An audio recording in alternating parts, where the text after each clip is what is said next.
This is set number 21006, The White House. Yes, The White House. This is an architecture set, the actually only one I own so far. This was released in 2010, 560 pieces. I think I might have missed one, because I noticed it just not too long before the review. And don't worry, it's not too obvious. So I do apologize for that. This was ages 12 and up. Came in a large box and retailed for about $50. I'm sorry I don't have the box with me, but I'll just describe it to you from what I can remember. I don't really know where I left the box. It just kind of disappeared on me. But basically, the box has a lift open function where from the front, there's a small tab across the side.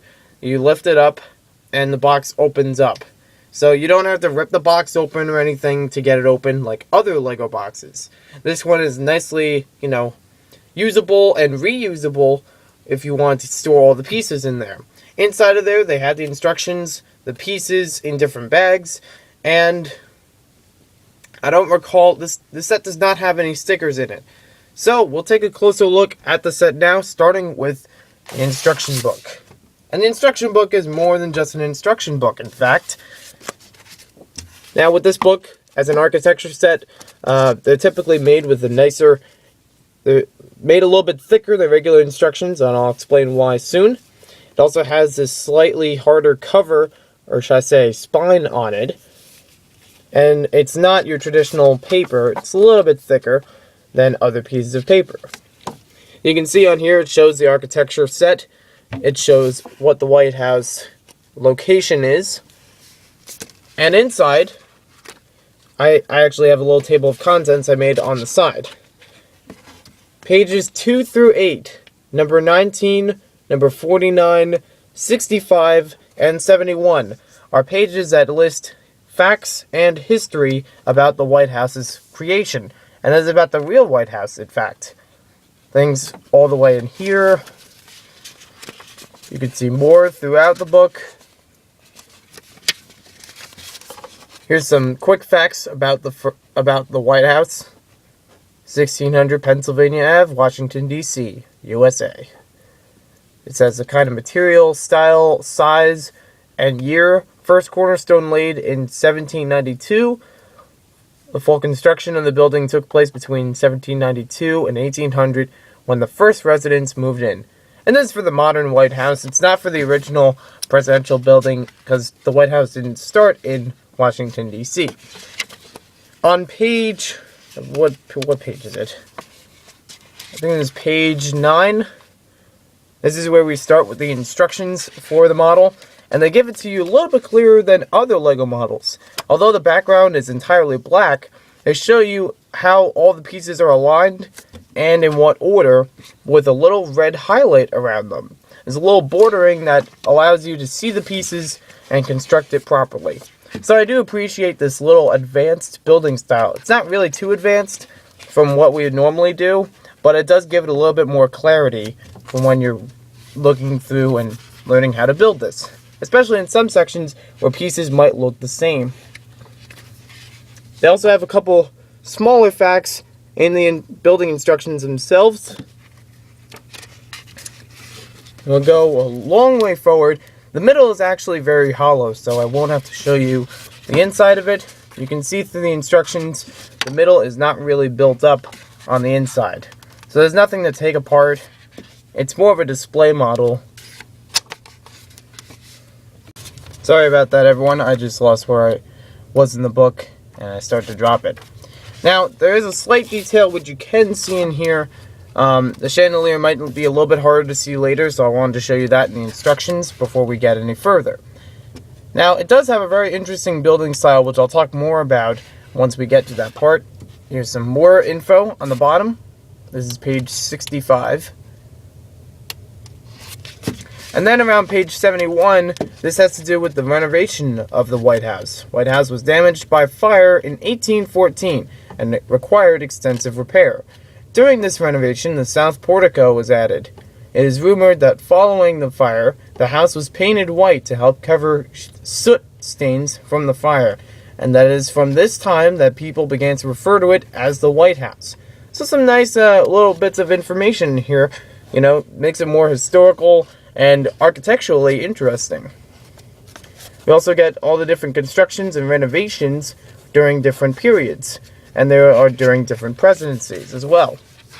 If you're a fan, if you're living in the U.S., you probably know the White House very well, and if you're not in the U.S., you probably are aware of the White House.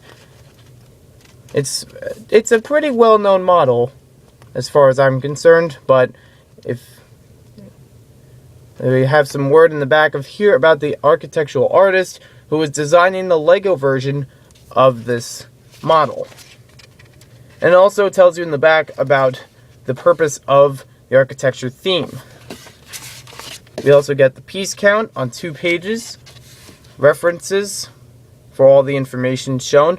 Wikipedia is a reference, about.com is a reference.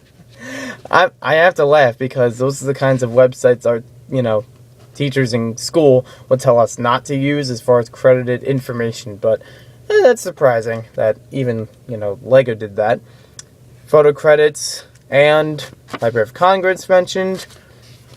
And on the back you get to see all the other sets from 2010 displayed on the bottom with the White House displayed right here. And this is from the back view of the White House, not the front view. So it's a very nice, thick booklet, hard not to lose, but I still enjoyed reading through it. I even brought this into my U.S. history class one time and showed it to my teacher. She was impressed with the model's, design and all the facts that were inside of it. So there's no minifigures with this set, of course, and there's really no play features with this set. Since it's a model and this is a building, it really doesn't have anything that would dictate as far as features go. Except if you wanted to say, the special intricate details that they put in here. Now, I'm trying to figure out the best way to show this to you, so I'm going to bring the camera back a little bit. And we'll do a little section at a time. Here we can see the main front section of it. And you can see there's a chandelier inside. There's a little translucent piece. I like how they have these bars all the way around. A very nice idea for the structure. Although it doesn't actually hold up on the top. It's just kind of resting upon the other bricks up here. We do have a printed piece that says the White House. So you recognize the model if you were to put this on display.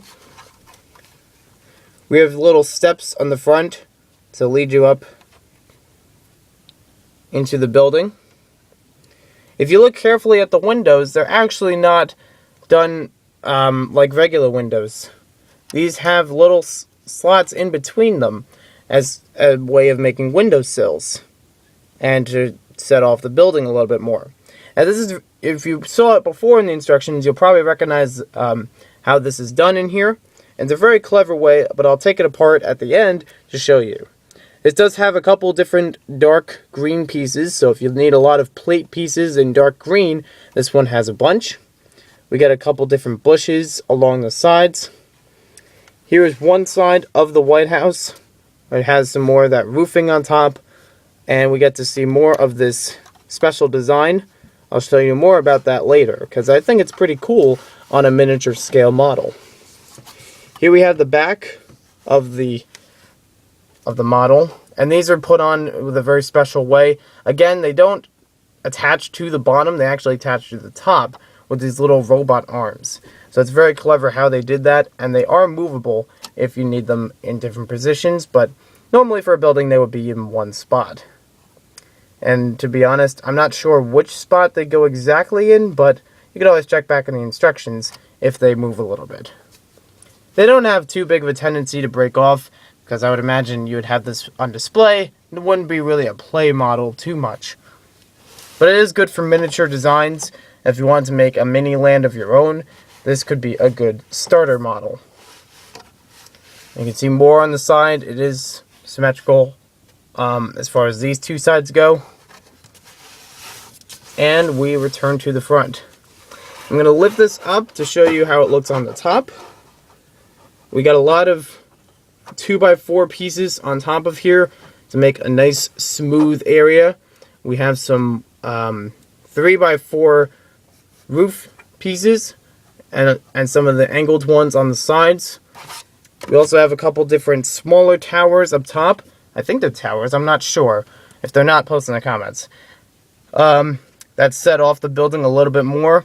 We also have the American flag up here, which you can't actually tell since it doesn't have any color that shows American flag. But you would assume that is the American flag on top of the building. And it probably is the one thing about this model that is not too accurate.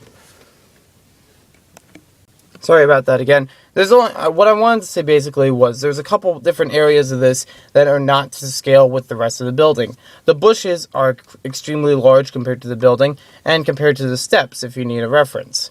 The American flag would not be as tall as I would imagine, you know, as tall as these columns. But again, I haven't been close enough to, you know, to see how big these things might be. They could be to scale or they could be a little bit larger, but they do make it recognizable for what these features are. So I understand that, you know, they could be a little bit off in scale, but they could still be understood. These are bushes and trees, and this is the American flag. I also notice that these bush pieces can come off a little bit easily at times. Just, you know, because they're sitting on one stud, and for a few of these, they're sitting in between studs, so it makes it easy to pop off like so if you're not careful.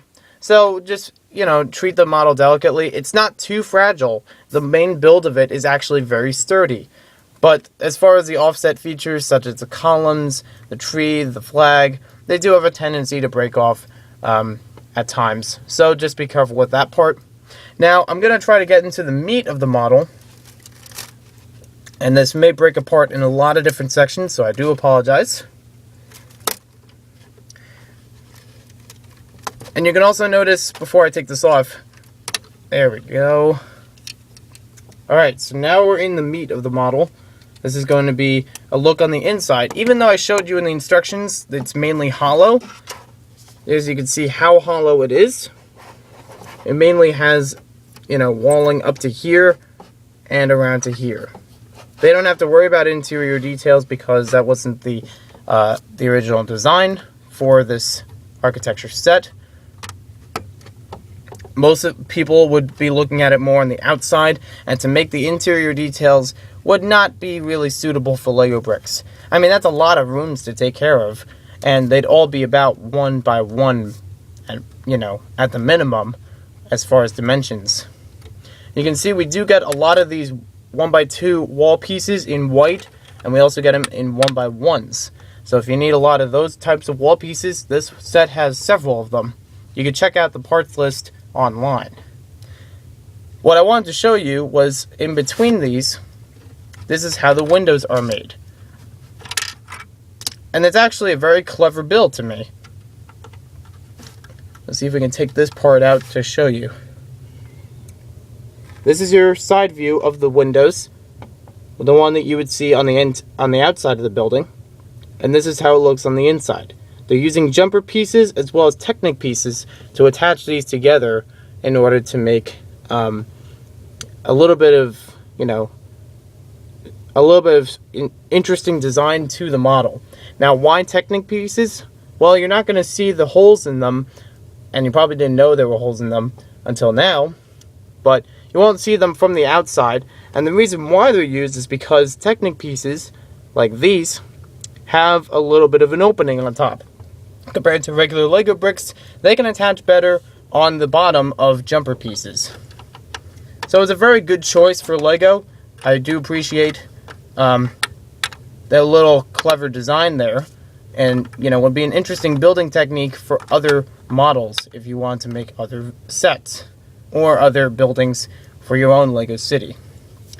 Now, there's also another building technique which I thought was interesting as far as the windows go. We already saw that they use the 1 by 2s and 1 by 1s. They're just 1 by 1s.